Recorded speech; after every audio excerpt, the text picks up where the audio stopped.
What's up, though? It's Bones, and I just had one of those pretty good Showdown matches, like one of those down to the wire ones with that same Mega Metagross team that I was playing with before, and just thought I'd share it with you guys. Just thought I would share it with you guys because I thought it was a pretty good battle, and I'm just gonna play it real quick. And that's pretty loud. So I lead with the Rotom Wash as he leads with his Mandibuzz. I'm gonna Volt Switch out here. Oh wait, no, this is I lead with the Mandibuzz as he leads with this Rotom Wash. He Volt Switches out into his X-Cloud as I U-turn onto, and I go out into, it's so weird because I'm used to looking at my side on this side, but this time it's this time. He goes out into his X-Cloud and gets a Boom Burst off. I get a Burn Off on this thing, which is pretty nice, and I don't want to take a lot of damage off on the Rotom Wash because this is my special wall, and that Boom Burst still did a lot. So I got into the Metagross, which resists it, and it still did a lot, but I know that I outspeed and I could go for a Meteor Mash and take out the X-Cloud. And that's exactly what happens here. I go for the Meteor Mash, and down goes the X-Cloud. Big threat gone because that thing hits really hard, and I'm a little bit iffy about people using like really low tier stuff in OU, but X-Cloud, Choice Specs X-Cloud, nothing to laugh at.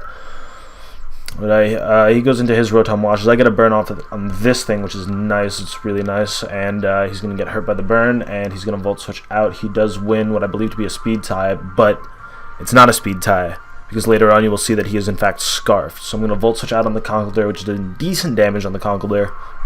And I go into the Latios here, and I believe I go for the Draco here, expecting him to switch out, but I miss my Draco, which is like the worst thing ever. So I'm gonna have to switch out here and go out into my Rotom Wash as he goes for a Toxic, misses his Toxic, and I am just going to rest here, which I shouldn't have done. I should have gotten a burn off on this thing while before I got the rest, so then I could Toxic, so then I could. Oh, actually, would I have lived? Yeah, I would have lived Toxic damage. So it was probably the better play to go for the rest on the next turn, but that's okay. I'm going to Volt Switch out as he goes into his Rotom Wash. I get a crit, does a nice decent chunk of damage, and I go into my Latios.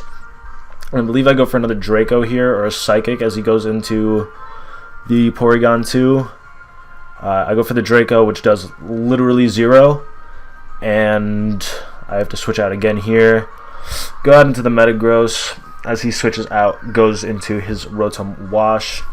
Leading to believe this is physically defensive Rotom Wash. He goes for the Will-O-Wisp here. I'm not entirely too upset about that. I can go for the Zen Headbutt and still take out the Rotom Wash.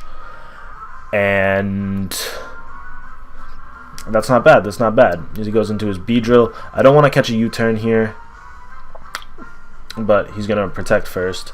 And I'm just going to Earthquake. No, at this point I believe I am just going to sack off my Metagross because it's burned. It's not much of use to me. So I just sacked off my Metagross to gain initiative on what he's going into. He goes into the Porygon 2 as I go out into the Mandibuzz, and he switches out into the Beedrill as I go for a Taunt here. And I wanted to taunt the Porygon 2 just so it wouldn't like recover, but then again it could have just Ice Beamed me and that would have stunk. So I got into the Talonflame to take a U-turn, which takes it decently well. It does a lot of damage, but that is because it is a Mega Beedrill. And the Conkeldurr comes out as I go for the U-turn. I really wish I had predicted that and gone for the Brave Bird. The Brave Bird probably would have taken it out from that range. I am Adamant Choice banned Talonflame, so that's nothing to sneeze at. Go for the Psychic here on the Porygon 2. Get the crit. No special defense drop, though, which is unfortunate. I'm going to go ahead and switch back out into the Rotom Wash as he goes for a Recover. And I get the burn off on this thing, so that's nice. It's taking residual damage. He goes for the Tri-Attack, which is not too shabby, I'm going to Volt Switch out here, and I predicted the switch, but I just went again and go into the Mandibuzz as he goes for a Tri-Attack and gets the Freeze. And when a Pokemon of mine gets frozen, I'm usually just at like a loss of words because like what are the odds of that happening and why is this like the worst thing ever? So I'm just gonna leave this thing in here to hope to thaw out, and if I don't, then you know it's whatever. Tri-Attack's gonna come through, and he is eventually just going to take me out with the Tri-Attacks because I am not going to thaw out, because why would I thaw out?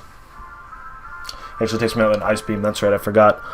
But the burn is going to do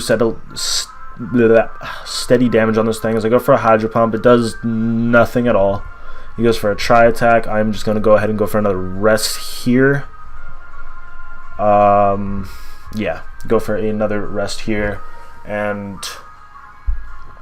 as he try attacks again, it's not going to be doing too much, especially defensive Rotom, as the burn is going to slowly whittle away, but he can very well just go for recover here, which he is going to do.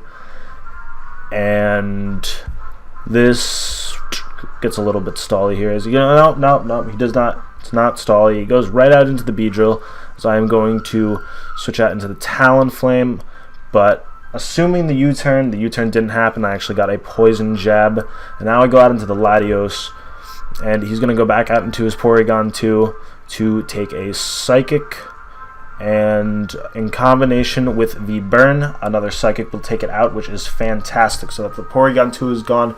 Porygon 2 was a very annoying feature on his team, and he goes out into the Slowbro. So switch out back to my Rotom Wash. I should be waking up this turn. I do wake up this turn as I go for the Volt Switch on the Conkeldurr, get a crit on the Conkeldurr, and now I go back out into my Latios to take this thing out with a Psychic or a Draco, one of those two. I do go for the Draco.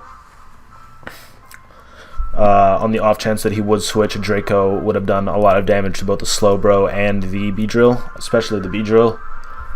And he's going to go for a Poison Jab on the Rotom Wash. It's going to do a lot of damage, and the Poison is going to take me out this turn. Unfortunately, I would have liked to get a little bit of damage off on the Beedrill, but that's okay because I have my Latios to go into. I was actually debating on whether or not I should go into the Latios or the Crawdaunt for a little bit, and it works out, but he ended up T-waving the Latios, and I just basically go for a bunch of Psychics here, sack this thing off. I do live in Ice Beam, which is pretty cool, I guess.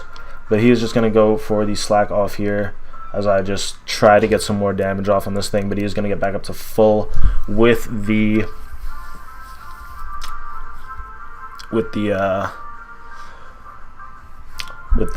Slack offs. Well, no, I get him down to about 77%. Now I go into the Crawdaunt, which is where this comes down to the wire. Crawdaunt sets up a Dragon Dance. He's going to go for a T-Wave.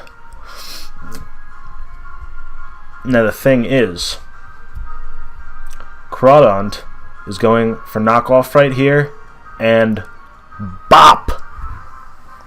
Mega Beedrill goes down to one knockoff. Crawdaunt is too powerful. Don't ever take Crawdaunt for granted. Crawdaunt takes lives. Look at that. Look at that. That was a Slowbro. Got a Crawdaunt just one shot. And that was it for that battle. I want to thank you guys so much for watching. Don't forget to leave a like, rating, comment if you enjoyed, and subscribe if you want to see more Showdown battles or LPs stuff that we put on this channel. But until next time, take care.